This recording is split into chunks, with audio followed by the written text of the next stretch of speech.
Good morning, नमस्कार, सुप्रभात, प्रणाम, सत श्री अकाल। मैं कुलदीप कश्यप आज आप लोगों के लिए लेकर आया हूँ कक्षा 10वीं की सांख्यिकी का बहुत महत्वपूर्ण टॉपिक माध्य यानी कि मीन। आज हम बात करेंगे मीन की तीनों विधियों को कैसे हम निकालते हैं। चलिए, बगैर टाइम वेस्ट किए आते हैं डायरेक्ट टॉपिक पर अपने। हमने ये एक प्रश्न लिया हुआ है। ये प्रश्न एक प्रश्न जो दिया गया है, ये तीनों ही विधियों से हमें समांतर माध्य हम इसमें से बताएंगे, जिसमें से पिछली वीडियो में हम प्रत्यक्ष विधि से समांतर माध्य निकालना आप लोगों को हम बता चुके हैं। कोशिश ये करें आप उस वीडियो को पहले देखें। इसमें F I x I D I हमने पिछली वीडियो में बताया गया है सब कुछ अच्छे करके। आज हम बात करते हैं कल्पित विधि का। कल्पित विधि में फॉर्मूला आपका ये रहा A plus sigma F I into D I upon sigma F I. अगर हम ये बात करें तो हमने कल ही बताया था, ये सब ग्रीक भाषा के लैंग्वेज हैं। इनमें ये क्या होगा, देखो ए क्या है, ए जो आएगा वो आप यहाँ रखा है, इसका यूज यहाँ पर किया गया है। इससे पहले एफ आई बारंबारता है, एक्स आई जो होगा इस वर्ग अंतराल का मध्यमान होगा, और इस मध्यमान पर ही हम बाद में ए की वैल्यू निकालेंगे, और ए इसका मिडिल पैटर्न होगा एक्स आई का। और इसकी आवश्यकता क्यों पड़ेगी, जब हम डी आई की बात करेंगे तब। चलिए अब हम बात करते हैं। देखो सबसे पहले प्रश्न ये इस तरीके से दिया होगा, इतना आपको हमने ये टेबल बनाई है। आप सबसे पहले वहाँ क्या करेंगे, एक टेबल बनाएंगे, वर्ग अंतराल बारंबारता, वर्ग अंतराल और बारंबारता ये आपको हर एक प्रश्न में दी होगी। सीधे बात करते हैं हम अगले मध्यमान एसआई। एसआई मध्यमान क्या निकलेगा, लोअर लिमिट और अपर लिमिट को जोड़ करके 2 से आप भाग लगा दीजिएगा, आपका एक्स आई निकल आएगा। तो इसमें क्या है, इसका 10 10 का आधा यानी कि 5, यहाँ 20 10 30 30 का 15, यहाँ 30 20 50 50 का 25 हो जाएगा, यहाँ 70 का 35 हो जाएगा, और यहाँ 90 का 45 हो जाएगा। ये आपका निकल कर आया है एक्स आई। अब हम बात करते हैं डी आई। डी आई की ज़रूरत क्यों है, सीधी सी बात है, हमें कल्पित विधि में डी आई निकालना पड़ेगा। तो डी आई कैसे निकालते हैं ये देख लीजिएगा। एक्स आई में एवरेज घटाते हैं, तो एवरेज कौन सा होगा, ये एक्स आई की मिड वैल्यू। तो मध्य मान में इस लाइन में देखिएगा 1 2 3 4 5 में, मतलब 2 नीचे छोड़ दो 2 ऊपर, तो बीच में क्या बचा 25, यही आपका ए माना जाएगा। देखो कभी एक दो प्रश्न ऐसे भी होंगे जहाँ पर मध्य मान निकालना असंभव होगा, जैसे वहाँ पर 6 होंगे 8 होंगे, तो फिर वहाँ पर कौन सा पद लेंगे। तो कोई दिक्कत नहीं है, आप अगर 25 ना लें 15 भी ले लें तब भी आपका आंसर आएगा। अगर 35 लेंगे तब भी वहाँ पर भी आंसर आ जाएगा। अगर बीच का कोई भी पद अगर नहीं निकल रहा है तो आप कोई सा भी ले सकते हैं, वो आंसर आ जाएगा, कोई दिक्कत नहीं होगी उससे। यहाँ देखिए, यहाँ बात करें डी कैसे निकाला, एक्स आई यहाँ 5 है, ए घटाना, ए 25, तो कितना बचा माइनस का 20। यहाँ क्या है 15, एक्स आई 15 है, ए आपका 25 है, 15 में से 25 घटाइए माइनस का 10 बचेगा।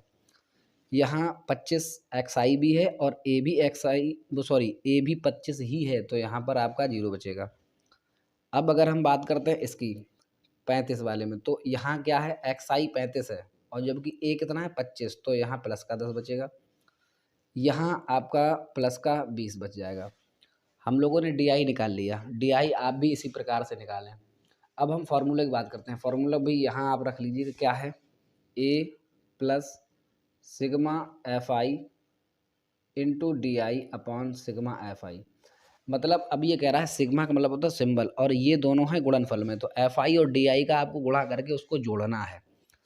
तो अब क्या करना है भाई, एफ आई और डी आई का गुणा कर लीजिएगा। एफ आई ये रहा, डी आई ये रहा, तो 20 चौक 80 माइनस का हो गया, यहाँ 13 धाम 130 माइनस का हो गया, यहाँ 18 और 0 तो यहाँ 0 ही हो जाएगा, यहाँ 9 और 10 ये 90 हो जाएगा, यहाँ 6 और 20 यानी 6 दूनी 12 120 हो जाएगा।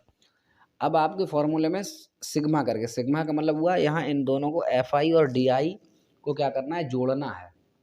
तो आप क्या करें, इस लाइन को जोड़ लीजिएगा। देखो 120 यहाँ है 130 यहाँ है, प्लस माइनस के, जब इनको जोड़ेंगे तो यहाँ माइनस के 10 बचेंगे, यहाँ से इसको केवल माइनस के 10 आप काउंट करें। 80 ऊपर दिए हुए हैं और 10 माइनस 90 हो गए, 90 से ये 90 प्लस वाले खत्म, यानी कि इनको आप जब जोड़ेंगे तो फिर ये 0 बनकर आएगा। ये बहुत ध्यान से सुन लेना, सिग्मा एफ आई और डी आई की जो वैल्यू आएगी वो 0 आएगी। अब अगर हम बात करें तो भाई यहाँ हम 0 रख दें इसके स्थान पर, बटे नीचे क्या बचा, शुरुआत से रख लो इसमें, ए की वैल्यू क्या है, ए आपने क्या माना 25, आप 25 यहाँ रखें, प्लस सिग्मा एफ आई और डी आई की वैल्यू क्या आ गई 0 बटे एफ आई कितना है, एफ आई आपको ये काउंट करना है, ये आप जोड़ लीजिएगा 13 और 4 17, 17 18 आपका हो जाएगा 17 14 35, 10 45 से कम 44 और 6 50, यानी ये हो जाएगा 50।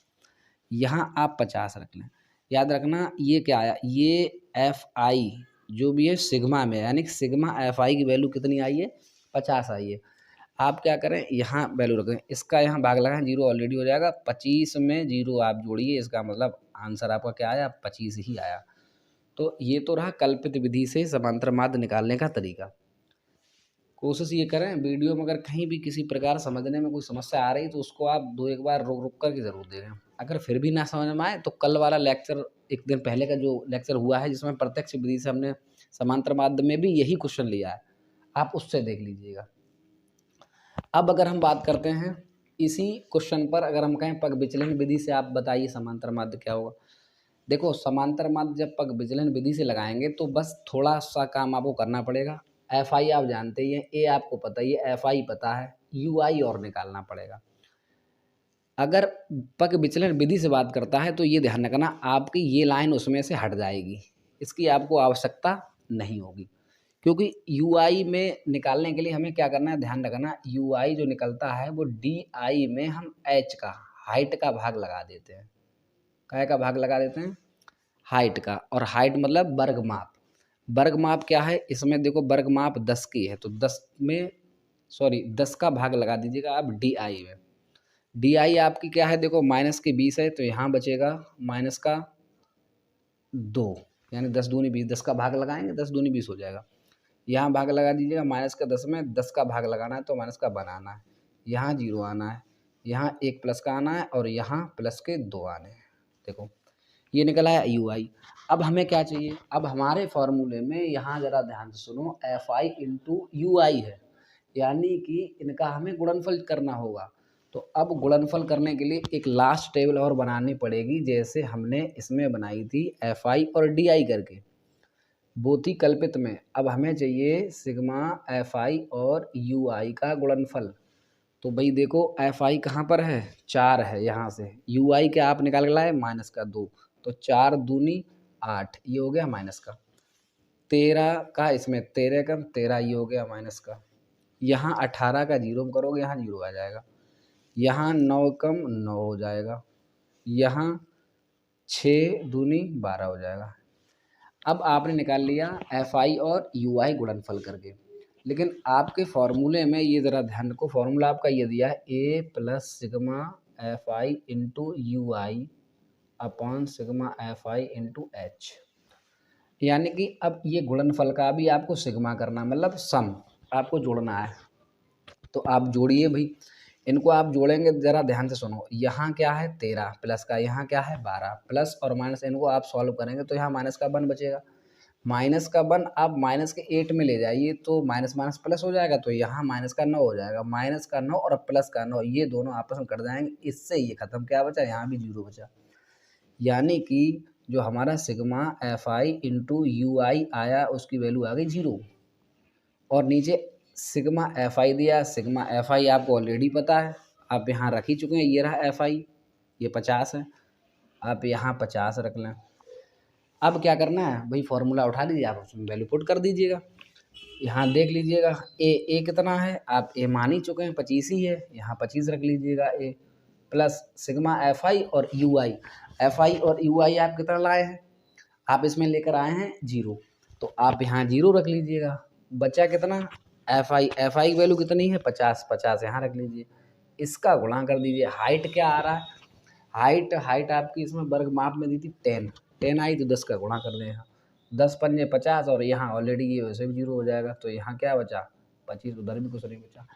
आप इन 3 में से किसी भी विधि से आप समांतर माध्य निकालेंगे, आंसर सबका बराबर ही आएगा। कल हमने प्रत्यक्ष विधि से निकाला था, यही क्वेश्चन था, वो भी 25 में आ रहा है। कल्पित से बात कर रहे हैं तब भी 25 ही आ रहा है, पग विचलन से बात कर रहे हैं तब भी 25 ही आ रहा है।